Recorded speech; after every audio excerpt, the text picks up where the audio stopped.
roads, to Japanese Americans whose livelihoods were stolen in the internment camps of World War II, and to immigrant and migrant workers who to this day labor in the rich fields and farms across our prosperous state. We honor and uplift here today the original Indigenous stewards of this land, the forced contributions from generations of Africans, and the exploited labor of immigrants and migrant workers yesterday and today. As we work and plan here together, I ask you to acknowledge this stolen land and stolen labor and recognize that the impact of these wrongs reverberates and in many cases is still being perpetrated into our present day. In fact, what we'll be talking about today speaks directly to some of those reverberations and how our work together seeks to address them. Thank you for being here with us today. We have a lot to share. We have some limited time and a little less now. So we're gonna move briskly through some of these materials. We will begin today with the business part of our meeting, our board of director departures and the election of new and returning directors, then into our financials for 2024, which you may have seen in your email already today. And the bulk of our time will be on our new business plan. So please know that there will be time at the end for questions as well as follow-up sessions over the next couple of weeks. We do ask that you hold questions until the end. There is paper available for those of you here in the building, so you can write your questions as we go. So before we move into electing our new slate of directors, I want to thank our 3 departing directors that will be completing their service at the end of this year. Sue Bennett has been a member of the foundation since 1997 and is completing her 9th year on the board, plus a little extra while she was cabinet chair. She has served in virtually every possible way throughout her tenure, from grant leadership to chairing our last anniversary celebration, to the board, committees, leadership roles, and beyond. We have so appreciated her thoughtful questions, her historical knowledge and perspective, her strong desire to find what works, and her wise counsel as a nonprofit executive director. Yvonne Hall has been a member of the foundation since 2001 and is completing 6 years on the board and even more on the finance committee. Yvonne has served as board treasurer and on various other grant-making committees, and she brings her strong financial experience, ability to share complex ideas, her deep support of women in all aspects of her life, and her analytical thinking and questioning to our work together. And Jennifer Sick has been a member since 2010 and has served on the board for 6 years as well. She's been active in grant and planning committees throughout her tenure, and we have so appreciated Jennifer's relationship building, willingness to question decisions thoughtfully, and to bring new perspectives to our work. On behalf of the entire board, I want to thank them all for their deep and engaged service and throughout the many aspects of the work we have done together for the foundation. Thank you, Sue, Yvonne, and Jennifer.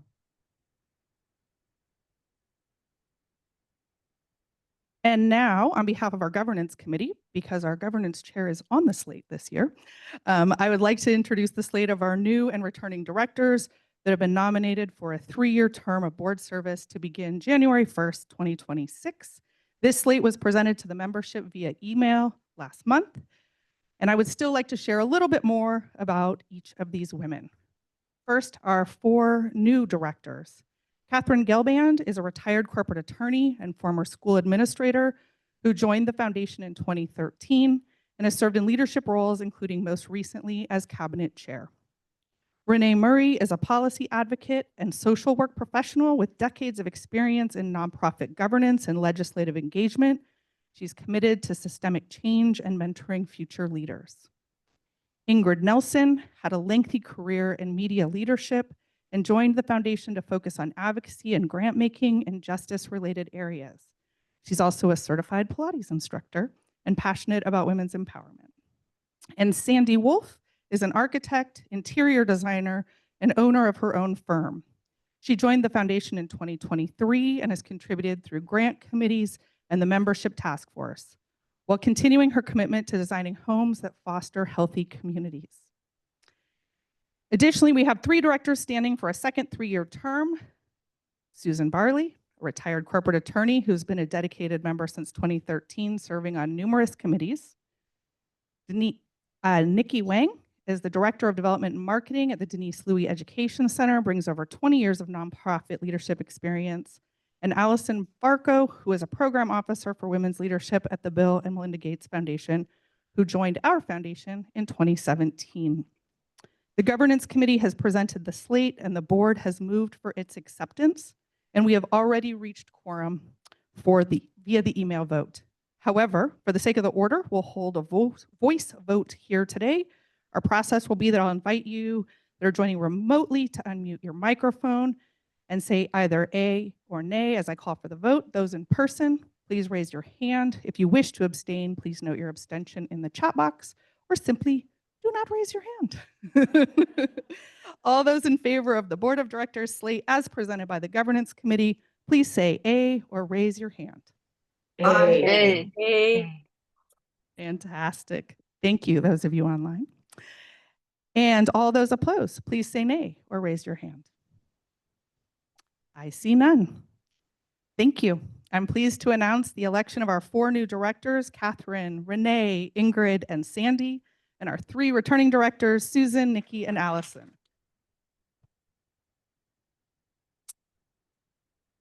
We're really excited to work with all of you some more. We're coming soon, and we really thank you for your willingness to serve. I'd also like to thank all of the continuing members of the Washington Women's Foundation Board of Directors. And I am not going to be able to advance slides, it looks like, for your work on behalf of the Washington Women's Foundation. If you are a current or new director and in person here today, will you please stand? I'd just love for folks to be able to see who's in the room. Thank you, board. Okay. And I'd also like to share with you the new officers for 2026. We have a fair amount of changeover. So our new board chair in 2026 will be Janet Fromeyer, Allison Varco as vice chair, Nicole Stelner as our continuing as board treasurer and finance committee chair, Karen McKelvey joining as our new board secretary, and Aru Shandakar as the new and incoming governance committee chair. Thank you all for your willingness to serve there.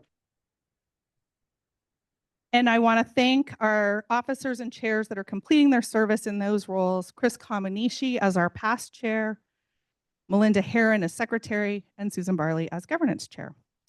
So thank you all, and we look forward to sharing more. So up next is going to be Maria going through the financial overview. And I think we got there right in time. No stress at all. It's totally fine. Oh my God. You know, it was a good thing that I printed my entire speech up just in case something went wrong. So I have it, which is exciting. It's a little smaller than I'd like. So if I squint sometimes, that's right. That's why. So thank you, Cedra. Hello, everyone. I'm just going to give you a really quick snapshot of our 2024 year-end financial information. You should also have received a copy of our annual report for 2024 in your email inboxes this morning. Our complete audits and 990s are always available to you both online and, of course, if you ask us directly. If you do look at these documents and find you have a lot of questions about them, please reach out to either myself, Deborah Houseworth, our CFO, or Nicole Stelner, our treasurer. We did a deep dive on finances last year, if you recall. And for those who weren't with us, we did record it. So if you really want to watch it, full of financial information, I'm happy to send that to you, but in deference to all of the information we need to get through today. This year, I'm just going to give you a very high-level look at the information and then move on. Here you can see our finances from 2024. They shouldn't be a surprise. Yes, our expenses were higher than revenue. Again, remember that we have restricted funds available to us that we can spend that aren't always in our revenue lines. So everything associated with our Women and Girls Grant, for instance, comes out of those dollars that were donated to us from the Women's Funding Alliance. We have also dipped into our board discretionary fund for some operational demands. And of course, as I pointed out several times now, we dance around deficits regularly due to our funding weaknesses, which I believe our upcoming business plan will address. More on that later, but the other reason I am not deeply worried about this number is these numbers. There's that little weakness. You see that in the change in net assets. That's the little weakness you saw already, but our overall financial strength is still very strong, with over $5 million in our combined endowment, board discretionary fund, and working capital accounts. And remember that board discretionary fund and working capital is pretty liquid. Happy to answer any questions you have offline or at the end of our presentation today. As I said, Deborah, our CEO, and Nicole, our board treasurer, are also available for those finance conversations offline. But for now, I want to get on to the meat of our topic for this meeting, our future. I'm going to bring Cedra back up to the front to kick off our conversation about that future. All right, thank you, Maria. So I just wanted to do a little context setting before we get into the meat of the new business plan. At last year's annual meeting, I went back and looked at the notes and I was like, wow, we did all that last year. Okay, so Maria shared some of the realities of our financial situation, including that our membership model has never been fully self-sustaining, that we have fewer members participating in our traditional grant-making programs and attending our educational events, but we had people really showing up from some of our smaller, more focused, and different types of grant-making opportunities. We also shared that this year was going to be a year of both reflection and action. And I talked about the need for a new strategic plan. It's been a decade since we began working on our last one. And in case you hadn't noticed, a few things may have changed in the world since the last time we looked at this. So, in September of last year, we hired outside support to assist us, and the board began working on a strategic review. Over the past year, we've talked about what we wanted our impact to be, what we loved and wanted to make sure we kept, what the world needed from us, and what we could uniquely do. We solicited feedback from our members and our broader community through surveys, forums, conversations on these same questions. And we also talked more about the issues for women in Washington, as we saw more changes at the federal level and a rollback in rights. Through those discussions and feedback loops, we identified and acknowledged challenges with our current practices. For example, while we desire to work at a systemic level, there's a gap due to the lack of our specific advocacy work. That we haven't always measured or shared our accountability and impact. There were questions about the duration of our process and a desire to have more of our members participate in ways that worked with their full and complex lives. And we wanted our work together to be transformational. Then in March, our collective grants committee came to the board with a proposal to meet the moment and make grants to all 15 semifinalists without asking for any more information or completing our traditional processes.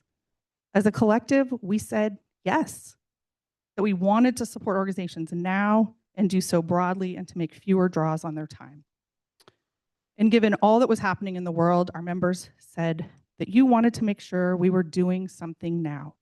And we continued to hear that there were things we needed to ensure that we continue to do going forward, to maintain and reinforce our racial and gender equity focus, to continue as broad-based and trust-based funders, to be truly multi-year funders, to be an intergenerational organization of women doing our work collectively, to think about how to bring all of our resources to our work, our time, our talent, and our treasure, and to ensure that our work was accessible to a larger portion of our community. And as the year continues, we see more changes deeply impacting our nonprofit partners and inequity continuing to grow substantially in our communities. The world's changing. We need to make intentional and innovative changes to the way that we work. We have always been an organization that prioritizes learning and growth. This plan is the next iteration of that learning. So today, we have a new business plan to share that we believe pulls from all of the work we have done together over the last year and the last 30. And I want to share my excitement about what we have to present today, and my hope that you will share in this enthusiasm. And I also want to recognize and acknowledge that over our 30 years of history and our over 1,300 women who have been and are members today, we've done incredible work together with this current model. And it's time to evolve. And change can be hard. And we know that for some of you, especially those that have been with us for much or all of our history, may feel some loss as we make these changes. We want to thank you for all that you have contributed to our collective work to get us to this point. We have done a lot together. And what we carry forward is what we believe to be the spirit of the original collective giving model. Women are powerful, and we can make amazing things happen when we come together. It has been my deep honor to be part of the last 22 years of this organization and to help move us into this new and exciting future. My thanks to our incoming board chair, Janet Frohmeyer, and vice chair, Allison Varco. They have been amazing partners in the creation of this plan. And my thanks to the entire board for their insight, analysis, pushback, and enthusiasm as we built this together. And I want to share my deep appreciation for Maria and her team for all that they've done. They have helped build this framework, and you will see all of the planning for 2026 and beyond. It has been a tremendous amount of work, especially for Maria. We are so lucky to have her leading our foundation. She is thoughtful. Yep, we're going to keep it up. Yes. She's a thoughtful, inspiring, and deeply committed co-creator, and I'm so glad that we have her in this work with us. Members, thank you for your interest and engagement with us today. We look forward to hearing your reflections, your ideas, and how you see yourself in this work going forward. I'm going to turn it back over to Maria to get into the details. Whoop, whoop. All right, here we go. I did not pay her for any of those comments. All right, I'm just going to throw some paper. I have to do the paper thing. I remember now why we like computers sometimes. All right, so thank you. Before I dive headlong into the business plan, I did want to lay out for you the timeline for 2025, some of what Cedra just mentioned and where we're headed through December and probably a little bit of early January. July and August of this year, we were taking all of that information from you and from our grantees and building a framework for our plan. In August and September, we drew up a business plan, which is a robust document, mapping out that new strategic direction, and you're about to see the first pitch deck or something like it around that plan. From now through the end of December, maybe a little beyond, we'll be taking this pitch deck and the business plan out to various members of our community. Obviously, we're starting with you all first. We'll be talking to other foundation experts, other philanthropists in the area, members, prospective members, etc., using our conversations to hone that plan and to hone the deck. So today, you are seeing our first stop in that testing phase. The world has changed. As an historian, you know I always look back before I go forward. I'm a big believer in the idea that you can't know where you're going if you don't know where you've been. So in September of 1995, the world gathered in Beijing to adopt the most ambitious blueprint for gender equality ever created, the Beijing Declaration and Platform for Rights, for Action. It was here that Hillary Clinton gave her famous Women's Rights Are Human Rights speech. It was a really hopeful time for women. This is what I was afraid of. Despite the many barriers facing women's rights and autonomy in 1995, Hillary and the UN felt that women's lives were expanding, our opportunities were growing. And they had a point. In the United States, women had bodily autonomy nationwide, thanks to over 2 decades of Roe v. Wade as the law of the land. The first woman judge sat on the Supreme Court. The last Ivy League to admit women had finally done so about 12 years previously. It was Columbia, by the way. Sally Ride had gone to space. In 1993, Janet Reno was sworn in as our first female attorney general. And a year later, the Violence Against Women Act was first signed into US law. Washington Women's Foundation was founded into this world, also in 1995. Our foundation was grounded in that hopeful time, and our founders believed philanthropy, too, needed a space for women to come into their own, to learn to become great philanthropists in a way that supported their autonomy and empowerment and knowledge. Hillary returned to the UN this past September, just last month, in fact, and she this time had this to say, quote, "This is an all hands on deck moment for women across the world who have benefited from the changes in laws, regulations, and norms over the last 30 years, to realize that there are strong forces at work trying to turn the clocks back." In the words of the 69th session of the UN Commission on the Status of Women, progress is possible, but it has been far too slow, uneven, and fragile. In this world, every 10 minutes, a woman is murdered by someone in her own family. If things continue as they are, a girl born today will be 39 before women hold as many seats in congressional bodies as men. For 20 years, the gender gap in labor force participation has remained stagnant. Emerging technologies, many of which, I will point out, have been created or are being further developed right here in Washington state. They promise equality, but they have been weaponized against women and girls. And women and girls, because they so often live in poverty, bear the toughest brunt of our escalating climate crisis. These setbacks and disappointments are not only happening to other women in other countries. I'm hoping I do not have to update this group with the fact that if you had a uterus in 1995 in this country, you had more autonomy and authority over that uterus nationwide than you do now.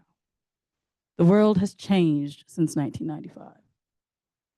This foundation has changed over the years as well. Our mission and vision have shifted a few times. If you go back and read the mission statements on our 990s to the IRS over the years, you'll see that sometimes we put the vision down as the mission, and sometimes the mission was in there, but the mission was different than what I remember the mission being or what I thought it was. Our mission is currently, just so that you know, to build a strong and inclusive collective of informed women who together influence community transformation through individual and collective discovery, high impact grant making, and by listening to and respecting all voices in our community. I think you'll see when I'm done today how this is still at the root of who and what we are. Our vision is a different matter, though. Washington Women's Foundation has accomplished an extraordinary thing in the last 30 years when it comes to our vision, something many organizations are never able to say. For those who don't remember our vision, it is to transform women's philanthropy through the power of collective giving.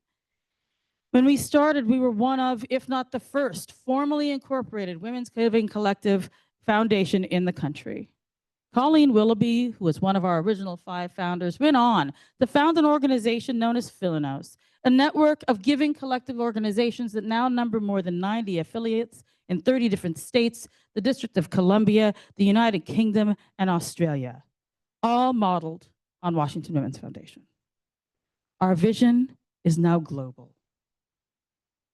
Philanos acknowledges that deep connection to our founder and to us every year with an award they give to a visionary woman leader in philanthropy named the Colleen Willoughby Award. Women's collective giving organizations like Impact 100 and 99 Girlfriends can now be found all over this country, all over this state, and indeed there are several right here in Seattle. Many don't even realize Washington Women's Foundation was the first one. If our vision was to transform women's philanthropy through the power of collective giving, well, congratulations, because you did it. You did it. You transformed women's philanthropy by demonstrating the power of collective giving. Vision accomplished. Do you know how rare that is? Nobody does that. Give yourself a round of applause. It is impressive. It is very, very rare. Now take a deep breath, because it's time to look to the next horizon. The Washington Women's Foundation business plan that I'm about to sketch out for you outlines a bold transformation, rooted in who we are, but bold nevertheless. We are coming to you today with a new mission, values, vision, and goals for Washington Women's Foundation. They are deeply embedded in the knowledge we have gained over the years of both ourselves and what our community needs. It's audacious, but for an organization that has improbably already accomplished one vision, I'm pretty sure we can accomplish this one too. So here goes, the new mission, vision, values, and goals of Washington Women's Foundation. There will be time for questions after. Oh my goodness, that's in here. Our new mission. A mission is what you do. It used to be that missions could get very lengthy and often would combine vision and values with the mission. Our last mission is an example of that. But nowadays, best practice is to have a crisp, clean statement for your mission of what it is you do. So what do we do at the Washington Women's Foundation? The mission of Washington Women's Foundation, what we do is provide long-term unrestricted capital, organizational support, and networking to social change efforts, supporting women and girls in Washington State. Let me take you through a few definitions and a little, what do you mean by that? Long-term unrestricted capital, what do we mean? We mean substantial multi-year investments.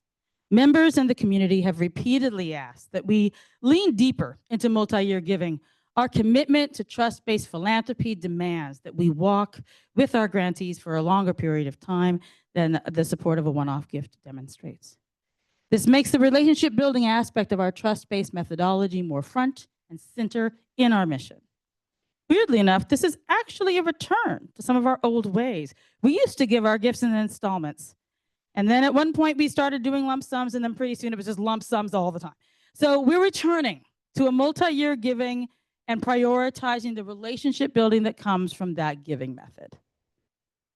Organizational support. We do some of this already through our grantee engagement team. Hello, Get. But our strategic direction will demand that we formalize and apply more rigor to our organizational support. We will look at doing this in several different ways, with some financial support that might be used toward capacity building for things like writing a business plan or hiring a fundraising consultant or getting a grant writer to craft some boilerplate language. Over the last several years with Get, we've gotten to know what our grantees need, and it's usually some variation of three things: fundraising support, board support, and helping shore up internal organization structures. We have been asking through various surveys what you as members might want to help out on, distinct volunteer projects that may last a few hours or a few weeks in support of our organizations. We'll send that survey back out again after this meeting for you to update if you haven't had a chance to do that, or if you don't know what I'm talking about.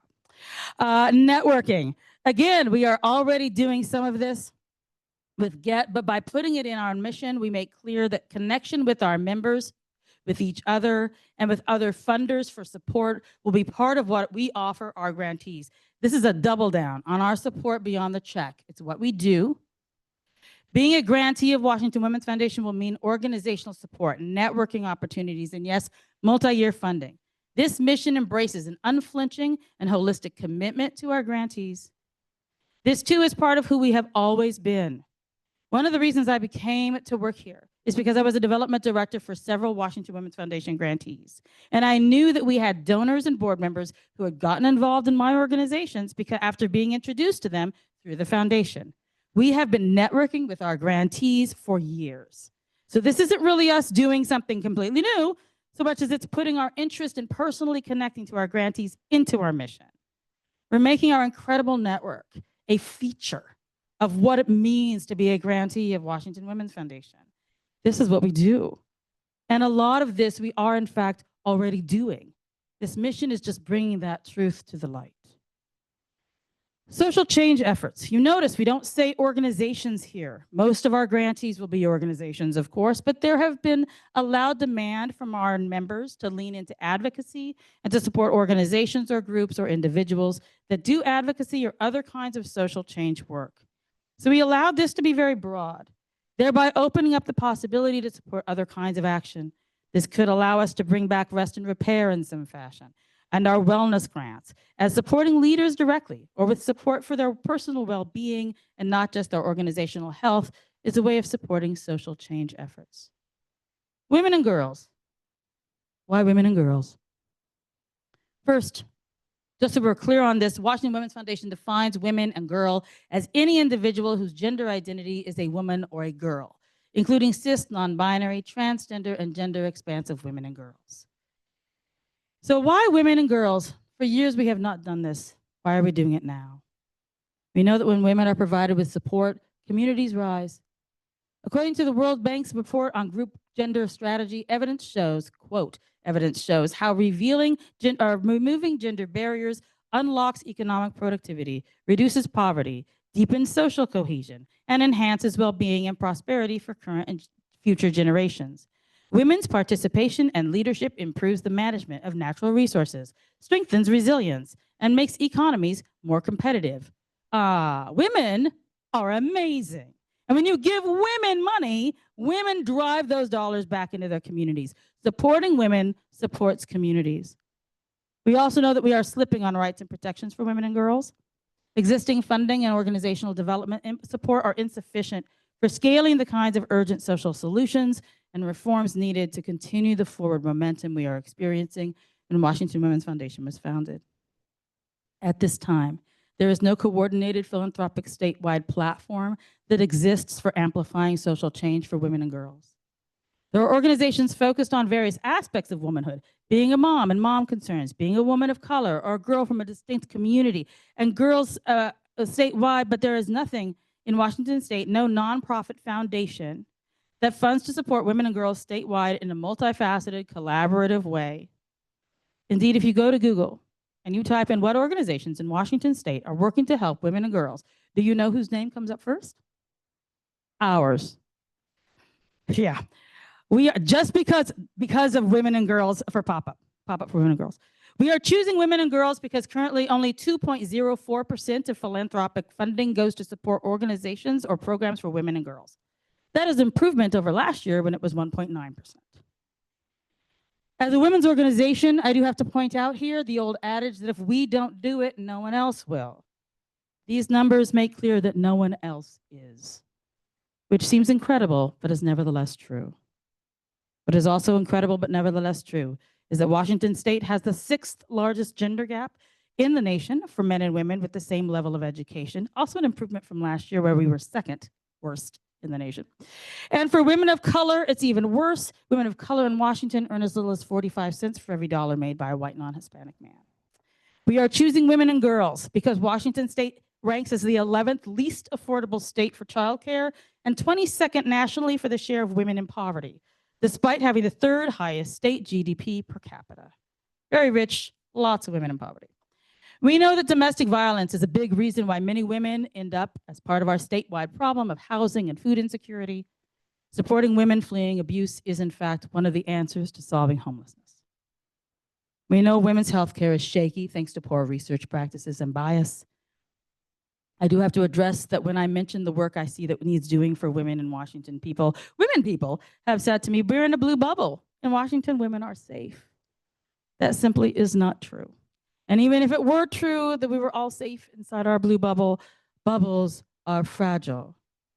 We must invest now in buttressing the infrastructure needed to improve and better the lives of women in Washington state. Focusing energy on women and girls is what the world needs right now, and frankly, we'll be needing for many years to come. We have 3 more years with an administration that has been openly hostile to women's rights and autonomy.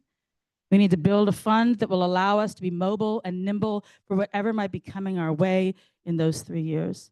And we will have more years after that to reconstruct a future where this kind of attack and retrenchment on women's rights and freedoms cannot happen again.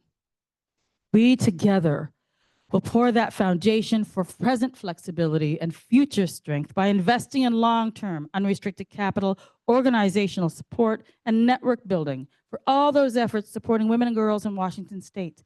That is our mission. That is what we do. We are going to go over time, just letting you know. Vision. Our vision is the world we imagine should our mission be undertaken.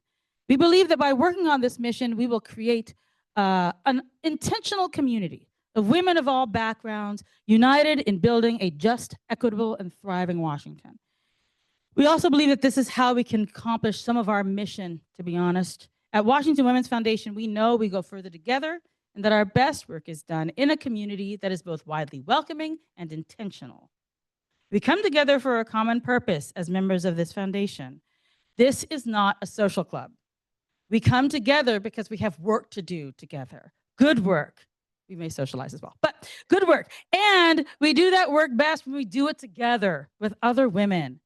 This then is our vision, an intentional community of women of all backgrounds, united in building a just, equitable, and thriving Washington. This is who we are and the world we want to see. If your mission is what you do and your vision is what happens if you succeed, then your values are how do you do what you do? How does Washington Women's Foundation intend to create that world of women leaders united across Washington state? How do we intend to grant our multi-year grants in support of women and girls? We do it by placing our values in the center of our decision-making and in the center of the way we work. Our core values then going forward are community, curiosity, courage, and care. Our community, all of these are further refined and bounded by additional perspectives that offer nuance to these core values. Our community is bounded by racial and gender equity and intersectionality. We believe that the power of community to drive change depends on advancing racial and gender equity and adopting an intersectional lens, acknowledging that true progress comes from honoring diverse experiences and building inclusive pathways for all women. Our curiosity comes with systemic perspective and a passion for learning. We embrace a humble curiosity as a catalyst for growth, commit to learning as a lifelong practice, and approach change with a systemic perspective, knowing that lasting impact requires navigating discomfort and complexity to truly understand the intersectional forces shaping women's lives. Our courage is refined by trust and accountability. We lead with courage, building trust through our transparency and holding ourselves accountable to the communities we serve, ensuring our actions reflect our values and drive meaningful change. Our care is wrapped up in joy and belonging. We center care in all we do, creating spaces of belonging where women feel seen, valued, and connected, and where joy is embraced as a source of strength. We are courageous and bold and sometimes audacious. I'm about to show you a big, hairy, audacious goal. A BHAG, as it were. One of my very favorite phrases in the world is, if you don't know where you're going, any road will do. So, where are we going? Our big, hairy, audacious goal, this is where we're aiming. Washington Women's Foundation will deliver $100 million in support of Washington's social change efforts benefiting women and girls by 2035. Is this goal ambitious? Yes. Is it bold and audacious? Courageous? Yes.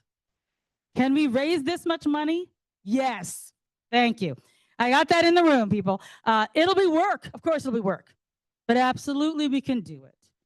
Will it be transformative for women and girls in Washington state? Yes. Remember that Seattle alone is home to an estimated 54,200 millionaires and 11 billionaires. We have the third highest GDP per capita in the nation.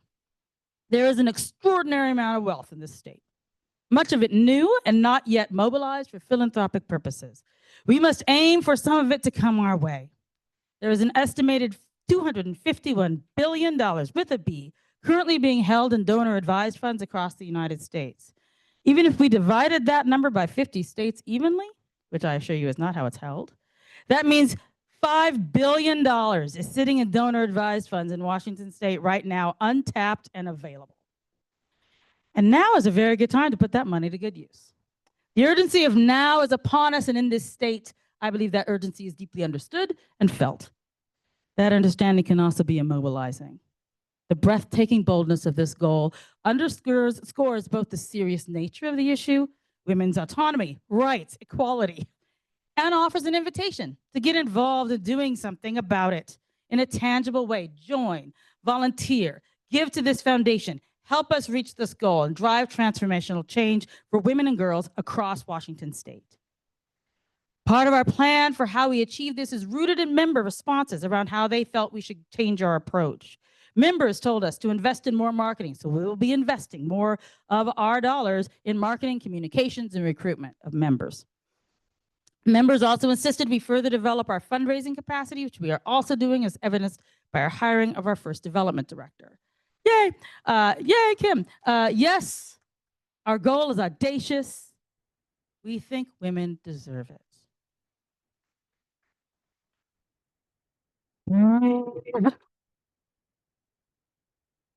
Okay, I had a lot more about, like, we were going to do a 4-7-8 together. We're going to breathe and then breathe out. We're not going to be quite that. Yoga's going to have to wait for after. So I'm going to skip over this so I can get you. Okay, I'm going to take a little bit because I just dumped a lot on you. I know. New mission, new vision, new values, new goal, big, hairy, audacious goal. I did give. We do have 10 years. So give yourself a breath. Okay. I have just a few more slides to show you. around grant making and membership, and then we'll talk about how we'll be doing deeper dives into this business plan and how you can best share your thoughts with us. Remember, this is the testing phase. So we're going to ask you what you think, and we do expect you to be honest. All right. Guiding our grants. We do our giving through our grants. So if our mission and vision and values are shifting, so too must our grant making. Cedra mentioned the decline we've been seeing in women being able to participate as fully in our grant making as they did in the past. We heard loudly that our members wanted to try some new options. In the words of one of our grant leaders, we want to make our grants energizing, meaningful, and accessible. 2026 is going to be our foundation year, where we move into the campaign for this 100 million goal, but we put in place all the pieces we need to spend those years working toward the goal. So in 2026, we're going to do some pilot grants. Our current grant leaders have already been meeting with Aviva and I, and we'll be adding more of our past grant leadership to our conversations in early November to hammer out all the details around these pilot grants. We're going to try some stuff on for size and see how it fits. We do have an outline sketch of what our grants will look like right now.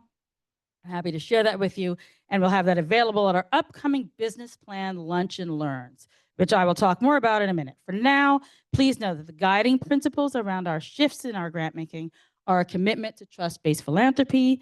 We will still be giving unrestricted dollars. We'll be committing to multi-year giving. Our criteria and structure will be transparent, and it will always be member-driven, with help in facilitating conversations from our staff. I think we've come up with a sketch of a grant-making design that should be a lighter lift for both organizations and the members doing the grant-making. And of course, our grant process and grant-making will always be led by a grant leadership team made up of you, our members. I'd like to go briefly on our membership structure, which will also be shifting a bit as we go forward. The green bottle method is a clearly laid out sliding scale, a tool that allows for a product or service to be obtained at multiple price points based on the circumstances of the purchaser. It was originally created by a therapist who wanted to offer services to an economically diverse clientele, and a lot of organizations have now picked it up and are applying it to their ticket pricing. In the broadest strokes, the method recommends to purchasers that if they are struggling with financial hardship, they can choose the first bottle or ticket price. If they are stable but still not utterly comfortable, they can choose the second, which is also discounted but at a less extreme amount. And if someone is financially comfortable or even privileged, they could choose the full price of the item or service or ticket. We know that our membership levels have not covered the cost of doing business. So we've devised a membership commitment structure that stems from this principle, allowing members to join at various levels, picking whichever is most comfortable for them. But we do have boundaries with our membership. For instance, we will only have a limited number of memberships at our lowest level. So if you choose that level, when you can actually give more, you'll be depriving someone else who truly cannot come up to the higher level from the chance to be part of our collective. Don't choose that one if you can go higher. We'll also offer the opportunity for members with greater means to contribute additional membership dollars to cover the costs associated with membership for those with emptier bottles. And we'll have the possibilities of an entry price for 1 year for those who are interested in those higher levels of membership, but really would like to have a little trial period first. Again, like our grants, we have more details on this that we can talk about at one of our upcoming lunch and learns. Suffice to say, our membership structure will be more inclusive and more transparent and more equitable going forward. We have also devised a way for those who are not interested in membership but are excited about bettering the lives of women and girls in Washington State to participate by becoming investors into our foundation. We've made some clear distinctions between the experiences members can expect versus the experiences investors in our work can anticipate. Although, of course, we welcome our members to also become investors. All right. Oh boy. All right. Coming soon. I'm sure you have a lot of questions. We're going to get to getting those answered. First, we've set up 4 lunch and learns for our members, and we'll be sending you registration information for them in a follow-up email tomorrow. If you can't make it to any of these lunch conversations, let us know. We'll set up more. We come in November and December. They're all going to be virtual to give the most chance for people to attend. On the next slide, I'll have a QR code for you that leads to a form where you can write down any questions you have. We are putting together a robust FAQ list for our members, grantees, and general public. So please send in any questions you have using that form so that we can see the patterns of where people are the most puzzled. On that form, we also have a space for you to provide any suggestions, things you want to be sure we think about as we tidy up our business plan. I'm not saying that everything that you suggest will be used, but I am saying that I want to hear it. I want to know your good thoughts. I want to see what you're thinking and get it into the mix if we can use that. So, and just so that you're aware, what you have seen is obviously the tip of the iceberg when it comes to the amount of information we've worked on. Behind these slides is a 19-page business plan with financials, staffing plans, and appendices for the next several years, detailing our grant and membership offerings. So there's a lot more information than I just imparted. I thought maybe you didn't want to hear all of it right in one go. Thank you all for going on this journey with us today. I'm deeply excited to be thinking of how we can transform Washington by supporting women and girls at this level of commitment. For now, though, we have several months to wrestle with these ideas, to talk about them together, to better understand why your board and I believe this is the right direction forward. I encourage you to submit those questions and suggestions using this form and to come to our Lunch and Learn to talk with us directly. Please know that, like I said, all of your ideas will be taken very seriously, even those we don't necessarily implement. And I encourage you to approach your thinking around our new mission, vision, and goals by using those new values of community, of curiosity, of courage, and of care. Finally, a few things to keep in mind. You'll notice that besides the Lunch and Learns, there are a few other items on that. Sorry, let me go back. Can I go back? I can't. On this, we have the UW Indigenous Walking Tour. I think we still have some spots available for that on November 14th, which we did it one year. It was people loved it, so we're doing it again. And our pop-up tickets, we are half sold already. So if you do not have, we have 70 tickets left for pop-up. So if you have not bought your pop-up tickets now would be the time. So get those tickets purchased. It'll be Thursday, December 4th. We're going to be down in Belltown at the Labor Temple, so it'll be a little more easily accessible for everybody else. Sorry, Ballard people. We love you. We do, but it's a little bit bigger this year. They can hold a few more people than the Nordic can. All right. It is 1 o'clock. Whoo, boy. It is 1 o'clock. I was hoping to have some more time for questions, but we do have that time available. We have this room till 2 o'clock. We can stay on the Zoom. If you want to have some questions now would be the time. I think what I'll do, Catherine, I'm going to stop share. I don't know what that does. There we go. I'm going to stop the share. And for those of you, we will send out that QR code again and the link to the form. We're going to send you out the member surveys so that you can sign up if you're interested in doing some volunteer work with our grantees. It's going to have the Lunch and Learn registration information on it, and there'll be the recording that we just made of what we all talked about. So you'll have all of that and slides for that mission, vision, values, and goals. So you have that right in front of you. So that's coming your way. And do I need to restart my video? Yeah. Start my video. You want to do this? Okay. Venus, all right, let me go to the chat and then we'll go to the people in the room unless somebody really has to go and wants to really quickly. Okay. All right, let me see here what we've got going on. And now I have to lean over and squint. So, all right. Well, then I'm going to open it up for questions in the room. Any questions so far? I know I threw a ton at you. If you're like, I have no idea, I don't even know where to start. That's okay. Yes. Yeah, I will. I will repeat the question for those of you on Zoom.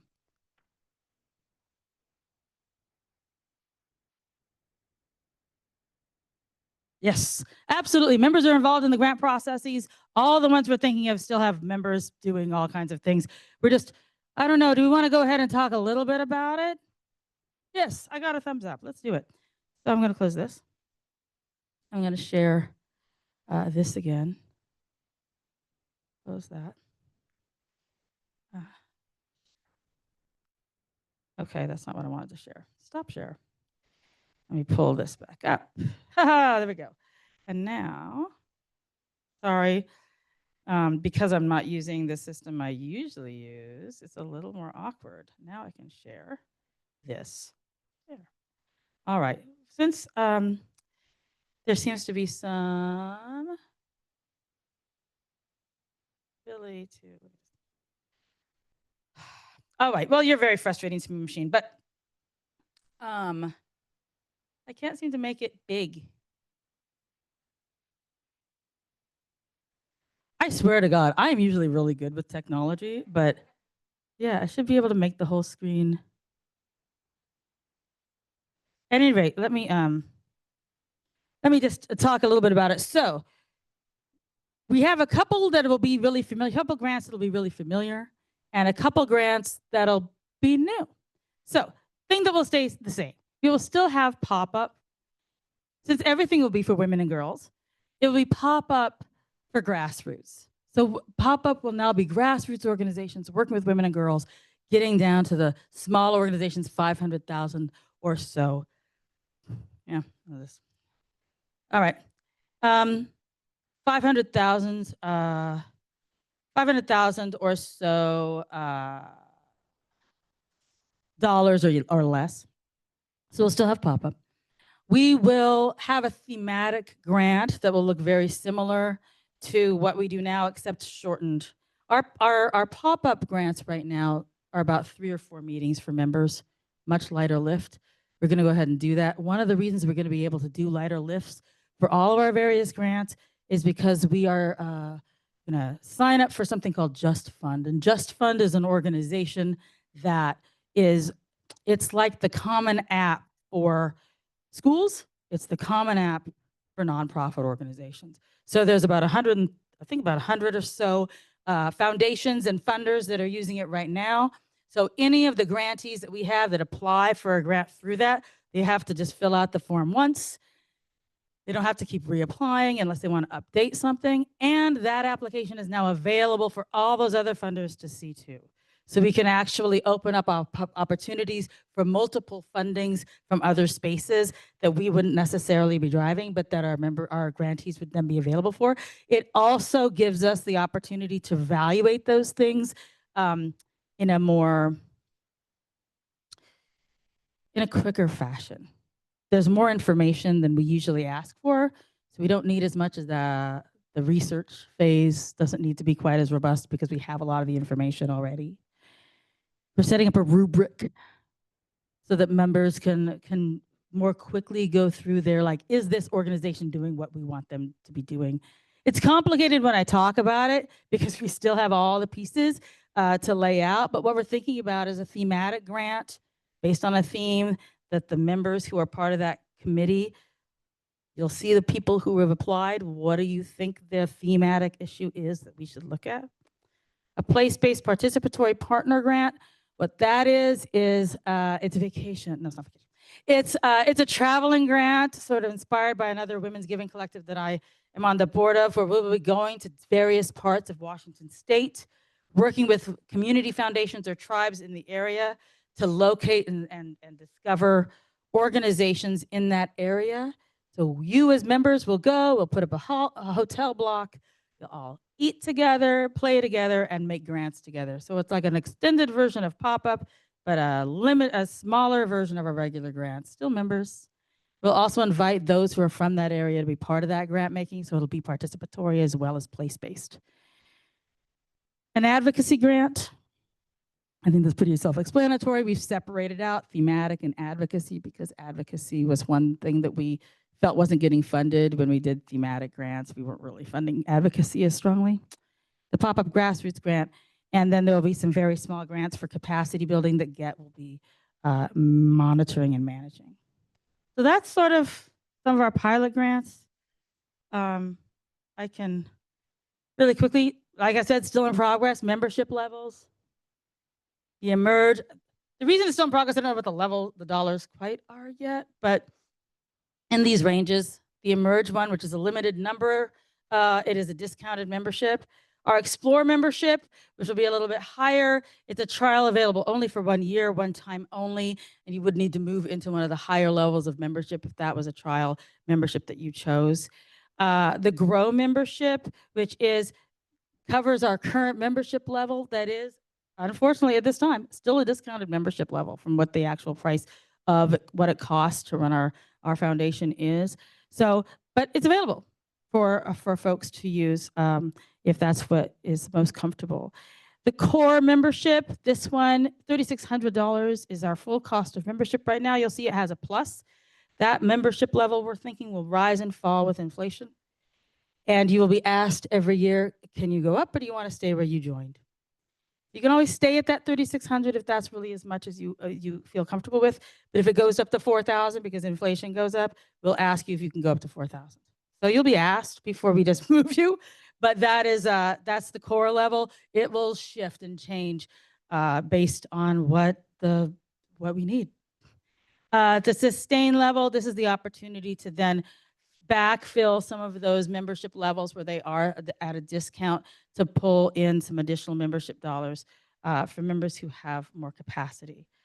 We will have, of course, that variation between members and investors. And there is a difference in what you get in each one. Investors are folks who just give money, which is great, supporting our work, supporting women and girls in Washington State. Any size gift. The sort of unique benefits and privileges can be a biannual impact updates, which I'll be giving, invitations to select member investor events, very much a very donor-centered relationship with our investors. Members, women or girls only. It's an annual commitment to be a member, right? Annual, you can do it monthly as well, but it's a returning commitment of about the same amount every year. We ask that you abide by our community norms. If you're wondering what they are, they're right here on this board. You're welcome to come see them. And those of you online, we can certainly send them to you again. But abide by community norms. There's some unique benefits and privileges. It's members who have access to contact information for one another. We have a new portal that we're hoping to bring online that will get you able to talk to one another without us being in the middle, without staff having to facilitate that, which I think will be great. You get to vote on grants. You are eligible for all of our committees, for our board of directors. You have exclusive member-only events, a couple of annual update meetings that we'll be having. We'll be doing 2 sort of meetings where we talk about ourselves as members instead of just one. There's some other things that we have put aside right now as well. All of this is in the business plan. All of this is in the business plan, and it's a fairly lengthy document. But at those lunch and learns, we'll talk more in depth about them, and I can go through what it is that we've sort of laid out. Any questions now? Yes. Yeah, right now what we're looking, you bet. Right now, I should just pull up the business plan. We're looking at, for 3 of them, for the thematic grant, the advocacy grant, the place-based grants, there'll be $50,000 a year for 3 years. So there'll be $150,000 grants, but over the course of 3 years. For the pop-up grants, right now there's still going to be one-offs, but we're hoping to move that to more than one. It depends to some degree on how much we raise. So we have both what we're planning to give and our future goals, right, for grants. If we were able to raise the money that I'm talking about, we can do all of those future goals. But we're starting slow. So right now we're going to start with that $50,000 a year for 3 years. We hope to go to 5. In a gorgeous and perfect world, we go to $100,000 a year for 5 years, which is a commitment to an organization, the kind of money to make transformational change happen. It is a big deal if we can get there, and I think that we can. We've mapped out moving to that. Deborah and I have lots of speculative budgets. Right now, we're just looking at that $50,000 a year, though, because that seems manageable. Of course, what that means is like this upcoming year, we're going to promise a lot more money than we actually give out. So remember that we'll have like, here, we're going to promise $450,000, but we're going to give out $150,000, right? So that helps with our cash flow a little bit. There's some breathing room in there. We've built in a lot of that. But one of the reasons that I'm excited to bring you all into this conversation is because we've all been buried in it, right, for the last year. We need some other eyeballs on it now to say, did you think about, and what about, et cetera, et cetera. Yeah. What about the GET capacity grants? The GET capacity grants right now, They are not guaranteed, right? If you're an organization that's looking for, I need some fundraising help, and we have somebody in our committee or in our membership, it's like, yeah, I can do that. Then you get paired up with them, and there's probably not a big grant for you necessarily. And it's GET that makes the decisions along with staff as to whether or not an organization actually needs to have a couple extra bucks. But what we're thinking about right now is about $2,000 as the max. So these are not big grants. These are, do you need a grant writer? Do you need a specific thing? I would also love to see these grow. I'd love to see us have a capacity grant that GET is actually working with. Our grant leadership team will now have GET leadership involved. So the grant leadership will be hopefully five committee leaders, each one of the grants and our GET team, because all of them are going to have dollars that they can put towards these organizations in different ways. I was talking to a couple of other organizations that do some really great volunteer work or really expertise volunteering, expertise connections. $2,000, we can probably give someone to do some grant writing for them or some boilerplate language. There's some dollars that we can put towards that if we don't have that expertise within our membership. But our members, there's a lot of very skilled people in our membership. And we'd love to be able to tap that a little harder for our organizations who are interested in that kind of help. Financial, legal, yeah. Oh, I apologize, your chat.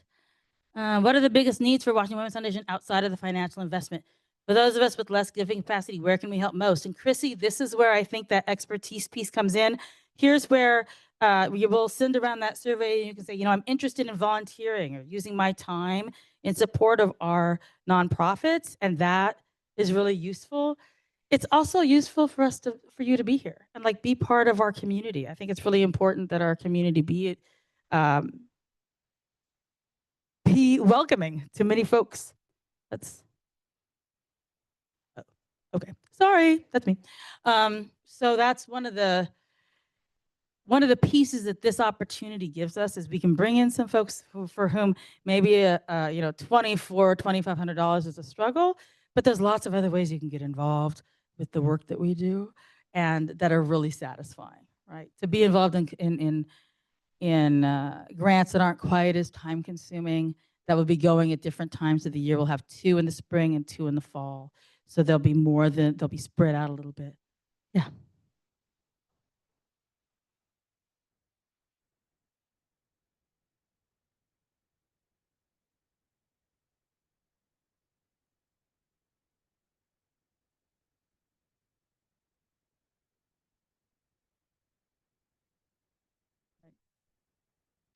So, yeah.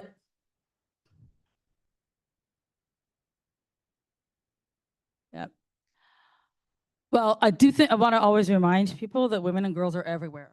So there's lots of opportunities and organizations out there that are doing women and girls work in healthcare, in the arts, in education, in a lot of those places. The environmental one is the one that may seem like, oh, how could we possibly be women and girls in the environment? I happen to be on the board of a women's giving collective organization that's nationwide that is called Rachel's Network. And the only thing that they give to is environmental issues. And the only ways they give to that is through women working in the environmental movement. So I think bringing in that individual giving, that piece that's kind of like Western Repair, where we give to people doing the work, is one of the ways that we can address some of those. But there's not an organization that just does that with women and girls. That said, one of the things that we're looking at is this really very cool tool that Aviva and I we're going to go down rabbit holes on this one, but Magic Cabinet, really great other foundation, reached out, we talked to them, and they have a new it's like a program. So I don't even know how to explain it. It's amazing. What they've done is they've taken CDC data, census data, 990s and 990 EZs with address data and the size of organizations and what kind of stuff they do, and philanthropic dollars, and they laid it all over a map. So you can look at Washington State and you can literally, we watched the demo and she's like, here you go, and here's the link so you can play with it. It's a demo of, she was able to show us places in the Halas? No, in one of the counties. Yeah, one of the counties in Eastern Washington, the percentage of girls ages 16 to 19 who are not in school and not employed, how many dollars are being given into that county from philanthropies, and what are the organizations in that county working with women and girls? It's astonishing. It's quite a tool. And I'm like, oh, it's a deep dive. And they are offering that to us for free as a fellow foundation. So we're pretty excited about that. And that's one of the tools that we're going to use to try to get to different ways in which, and try to get to all those organizations so we can get their applications and see what they're doing. We don't know all the answers, but I think about what $100 million could do. I know, hey, I had this idea, and then Melinda went and did her $100 million for women's health care. And I'm like, oh, I was going to do that. No, but the fact remains, there's a lot of money for women's health care that we could be putting towards the Hutch and towards UW. Those dollars being pulled. We can't backfill all of them, but we could raise money to do some research on on menopause, on perimenopause, on a host of other things that women wrestle with when it comes to their health care that have not been researched. This is the kind of money where we can actually make some movement happen with that too. We're everywhere, we women. And when we are cared for, as the UN Commission pointed out, when women are given money, women spend it on their families and on their communities. And that is exciting. And I am excited too about a connection. We're talking about doing convenings of all these women's groups. One of the things that we can do as Washington Women's Foundation is not only link all of you to those groups, but link all of those groups to each other. That's part of that network that we could build across Washington state of both nonprofits working with women and girls, and all of us saying, okay, what else is out there and how else can we support it? It could be a powerful thing that we could form. Kind of why we started focusing on women and girls. I'll tell you the reason it started is because we said, what happens if we had to apply for our own grants? And our grant criteria was, how do you, who in your organization is, how do you show leadership? The leadership is of the people that you're trying to serve. And I'm like, if we had to serve the people that are in leadership, we would be serving women, right? Those are we have to fill out our own grant criteria. Could we make it?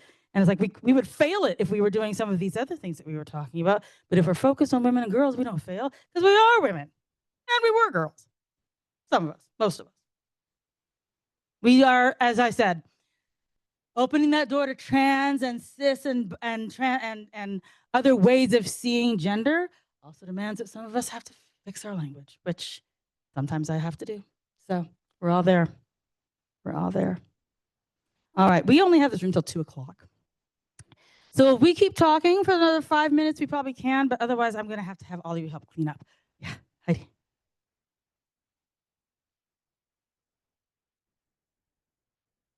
Our vision for emeritus members, good question. So one of the things that we are also looking at for membership is kind of getting like your class cohort, so that what we start doing is reaching out to people based on the years that they joined and getting folks together based on the year that they joined so that you all know each other and people are more connected.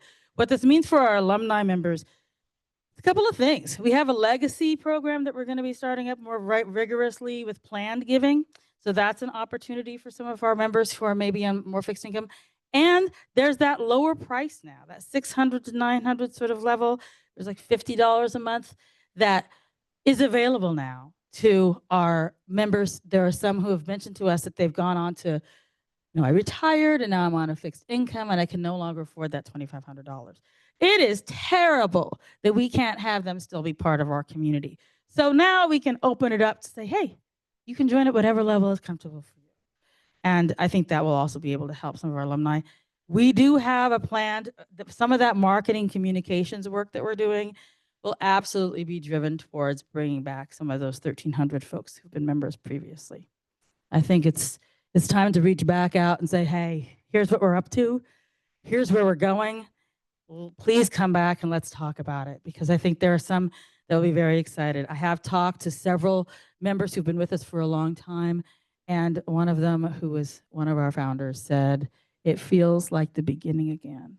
We're starting back over and we're driving back to that next phase of what women need in Washington State." And I was very gratified by that, but I think it's true because you did it, because we did it. So now we got to do something else. So that's where we are. I'm going to close it up now.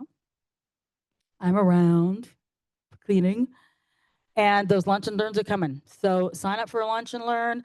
The chit chats for an hour with me and board members about what are we thinking, and we have that business plan that we can start. I don't know how many of you all really want to read it, but we'll talk more in depth about those things at those lunch and learns. So, thank you. Oh, and Aviva's reminded me, those books over there, those are free. Take one. They're for you. They were donated to us, and they're very, very cool. And we have only that many left. So please go and take one. They're for you. Thanks for coming today. I love you.